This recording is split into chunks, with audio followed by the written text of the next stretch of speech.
Hola, vamos a retomar las actividades de nuestro diplomado. En esta ocasión vamos a empezar con las técnicas especializantes del diplomado.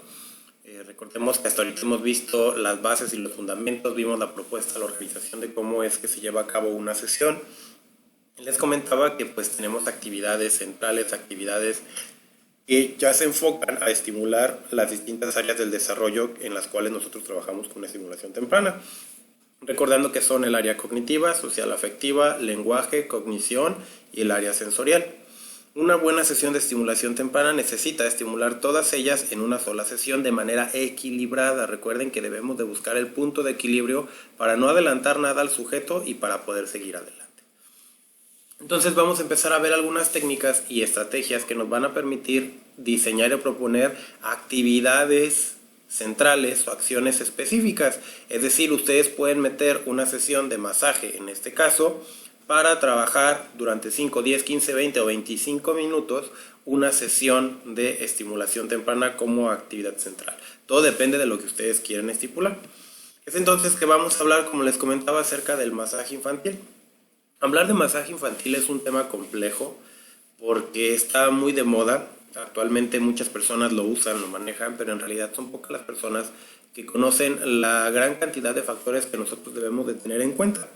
Por ejemplo, el masaje infantil pues es una técnica de estimulación integral. Desde mi punto de vista es una de las mejores estrategias que podemos utilizar porque con ella podemos trabajar prácticamente todas las áreas del desarrollo.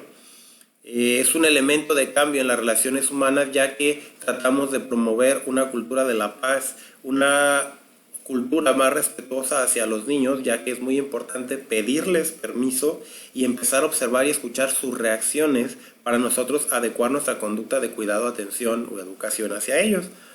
Es un elemento promotor de bienestar y de placer porque es algo que se disfruta mucho, es algo muy importante para los niños y los papás y es un recurso para fortalecer el vínculo. Ya hablamos con anterioridad de lo importante que es la cercanía, el vínculo y la proximidad de los padres con sus hijos. Y el masaje es un elemento potenciador que lo va a hacer más grande todavía y lo va a generar en el dado caso que no existan. Por eso hay que tener mucho cuidado y recordarles que el masaje lo aplica el papá, no lo aplicamos nosotros como instructores. Eso es algo que muchas de las personas pues les cuesta trabajo hacer, pero la idea es que se vincule el niño con su papá y no con el facilitador o con el educador. En este caso va a estar trabajando. ¿Cuáles son algunos otros beneficios del contacto? Pues recordemos que los beneficios del contacto, de la proximidad, son a nivel biológico, psicológico y social. Eso lo podemos contextualizar mucho en el video del arrullo materno que ya tuvieron la oportunidad de visualizar en módulos anteriores, para que nos quede claro que entonces este contacto y proximidad nos va a permitir hacer cambios en los estados psicológicos, biológicos y sociales de manera integradora. Y bueno, vamos a empezar con un poco de orígenes y un poco de historia acerca del masaje infantil.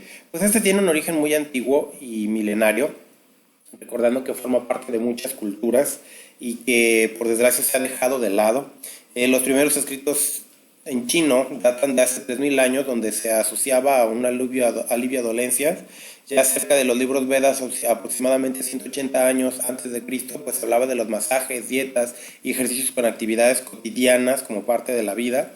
Y en Occidente, en el siglo IV y V antes de Cristo, más o menos en la época de los griegos, los romanos, se hablaba también de actos cotidianos, así como uno se metía a bañar, uno tomaba un masaje o era masajeado. Durante cada día el Imperio Romano pierde contacto con las técnicas de masaje, probablemente por la Iglesia que las consideraba o que consideraba el masaje más erótico que terapéutico, y es entonces donde el masaje empieza a perder su rol en la cotidianeidad y empieza a tomar otras características, tanto terapéuticas como recreativas, etcétera, etcétera, ¿no? Pero a partir de que muy probablemente, no tenemos el dato de la ciencia cierta, pero de que se deba a este tipo de creencias. Al finalizar la Edad Media y sobre todo en el Renacimiento, surge una nueva época con espíritu de libertad de pensamiento que permitió retomar los aspectos básicos y la búsqueda de la preservación de la salud. Se retoma el contacto con las técnicas orientales y es donde entonces ahora nosotros empezamos también a retomar esos aspectos. Pero bueno, en Europa durante el siglo XIX el masaje entró en boga de nuevo con el trabajo de Per Henrik Kling. Nació en Suecia y viajó a China, creó un nuevo método de tratamiento del movimiento, sistema Link. También este señor pues es conocido como el padre de la fisioterapia.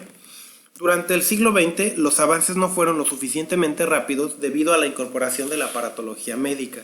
Se pierde el contacto corporal dentro del proceso terapéutico. Y esto hablamos con que ya no era una persona la que estaba al pie, a un lado del paciente, para ayudarle a sentirse mejor, sino eran los aparatos los que cuidaban de las personas, llámese un respirador, llámese de otros elementos. Y es entonces que en la actualidad poco a poco van surgiendo nuevas terapias y técnicas manuales, así como la recuperación de estas antiguas filosofías orientales, en especial las hindús, chinas y coreanas, existiendo la creencia de que el cuerpo es un todo y no solo un componente físico, sino también energético. Pues bueno, esto es hablar de toda la filosofía oriental que habla acerca de la energía, del chi, del chakra, etcétera, etcétera. Independientemente de si ustedes pudieran ser partidarios de ellas o no, pues es muy importante saber de dónde parten y cómo es que se integran. En especial porque la técnica que vamos a revisar, que es Shantala, que es de origen hindú, pues tiene un componente espiritual muy grande desde la perspectiva de los creadores y desde donde surge.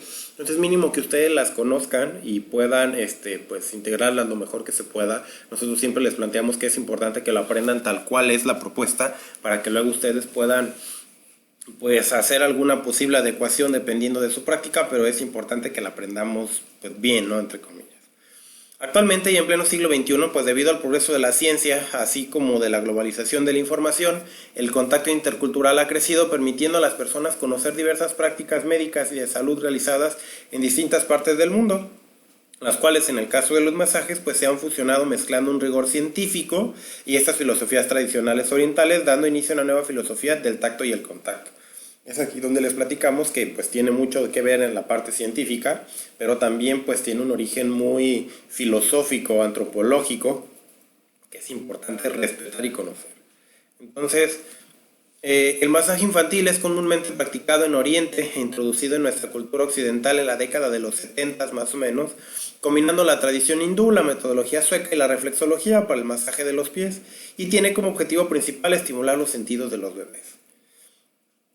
De manera muy específica, cada cultura pues le ha concedido al masaje infantil sus propias señas de identidad y razón de ser, sus creencias y necesidades. De este modo, en algunas culturas, principalmente en las africanas, se realiza el masaje para facilitar el crecimiento de los bebés y que su cuerpo se desarrolle más elástico y ágil, enérgico.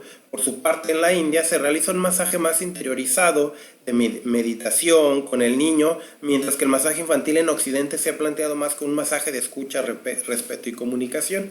Y eso es bien importante porque, por ejemplo, en México tenemos algo que se llama la soba mexicana o el sobar a los niños, que es una práctica un tanto peligrosa, muy peligrosa, hay que tener cuidado, pero que sepan que es parte del acervo cultural en el cual estamos y que es muy diferente observar un masaje que aplican en México de manera tradicional a un masaje que aplican en la India de manera tradicional o en África, pero que pues todos tenemos algo de ello.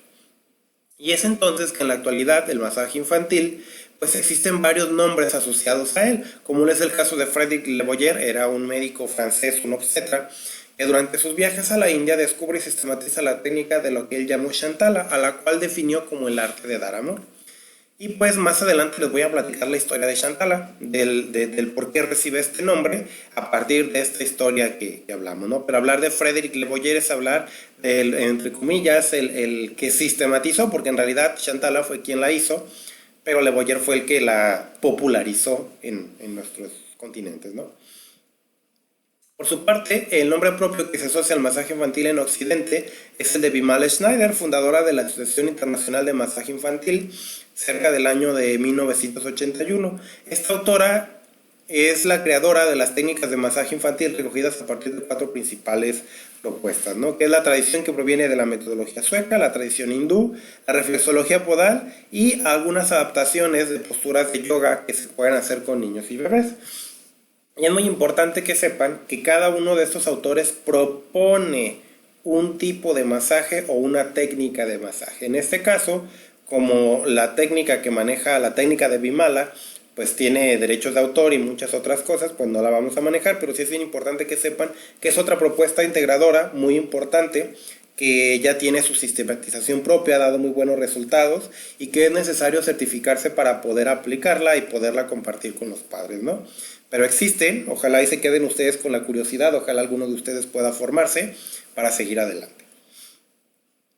Y bueno, vamos a hablar acerca del masaje como mediador del tacto y contacto en las relaciones humanas, ya que es muy importante para todos. Recordando el video del arrullo materno, donde vimos qué impacto tenía el contacto en los changuitos, en los monitos, pues nosotros no estamos tan lejos de ello, y tocarnos mutuamente, rascarnos, acurrucarnos, pues es algo muy importante que siempre nos ha dado. De hecho, somos mamíferos, somos gente que vivimos en manadas y que deberíamos de estar todos juntos. Es algo a lo que, por desgracia, la sociedad ha ido en contra de ellos, cada vez tratando de promover separaciones más tempranas. Pero bueno, es interesante conocer que pues debemos de tratar de recuperar un poco o respetar un poquito esto. Y el contacto puede crear un vínculo más profundo entre las personas que muchas palabras. La falta de contacto, por el contrario, pues empobrece a las personas. Se sabe que la falta de caricias causa graves retrasos en el desarrollo de los niños, y también de los ancianos la acusan, y eso lo podemos ver todavía más en el documental. Entonces, dentro del trasfondo de la piel, pues podemos ver que la piel hace posible el contacto y los intercambios dentro del entorno. Es el órgano sensorial más grande de todos y uno de los órganos irreemplazables junto con el cerebro. Para esto recuerden que les decía que lo vamos a profundizar en estimulación multisensorial, pero que pues si la piel es el órgano más grande, porque siempre trabajamos nada más las manitas y los pies. Es entonces que el masaje infantil vemos que nos va a permitir trabajar con la piel en general y por ende hacer una estimulación más integral y más completa. También la piel pues desarrolla una función o barrera químico-física en las relaciones con las influencias exteriores. En su calidad de envoltura abarca todo el cuerpo y contribuye a la regulación de la temperatura interior. Y bueno, sentir y sentirse bien, pues a mayor tonicidad de la piel, mejor circulación de la corriente linfática, sabiendo que la linfa es un líquido que transporta células del sistema inmunitario con la misión de atacar y destruir los organismos intrusos. Entonces nos va a ayudar a la circulación sanguínea y a la transmisión, a la irrigación de la linfa, por lo cual se puede ver reflejado, entre comillas, como una mejor función del sistema inmune. Las personas que tienen acceso al contacto epitelial porque viven solas, así como las ancianas y las enfermas, sufren por tal motivo una merma de la capacidad defensiva de sus organismos, inclusive los animales. El masaje disminuye la secreción de las hormonas del estrés y sosiega la actividad eléctrica cerebral. Entonces tenemos una técnica de relajación muy potente. Sentirse a gusto dentro de la propia piel implica entonces ambas cosas: experimentar sensaciones agradables a través de la piel y disfrutar del estado de salud física y mental. Es posible entonces que pues todas las veces que somos tocados, acariciados, masajeados en nuestra vida de adultos, despierte un pequeño recuerdo de ese estado prenatal, la sensación de estar protegidos, defendidos, envueltos en el cuerpo de la madre. Por eso es bien importante que nosotros tengamos cuidado cuando vamos a trabajar una sesión de masaje, ya que así como podemos descubrir y evocar cosas bonitas, también podemos descubrir y evocar cosas desagradables que el sujeto o el niño haya vivido, así como podemos dejar marcas negativas. He aquí la importancia de capacitarnos, de formarnos para evitar pues tener esas experiencias negativas. La saciedad. Cuanto más pequeño es el niño, mayor significación adquiere el lenguaje de piel a piel, el más primitivo y el más familiar para él. Pero también la piel de los niños ya crecidos tiene hambre de comunicación. La saciedad entonces significa en este caso sentirse totalmente aceptado y querido. Y recordando que la piel es el primer lenguaje, pues entonces es bien importante hacerlo. Sin embargo, pues muchos niños hoy en día padecen un déficit de estímulos táctiles y en su motricidad. En cambio hay una sobreabundancia, incluso saturación de estímulos visuales auditivos. Y eso es bien importante, chicas, porque resulta ser que en las escuelas, hablando de ello, el tacto es de los sistemas sensoriales más abandonados y hasta prohibidos, porque tú no puedes tocar a los niños porque entonces te metes en un problemón bien grande. Y entonces imagínense lo que pasa en las escuelas y con los niños más pequeños, partiendo de que es una necesidad y hasta qué punto entonces nosotros estamos forzando las cosas y haciéndolo pues de una manera negativa. Vamos a hacer una pequeña pausa y regresamos con otro pequeño video.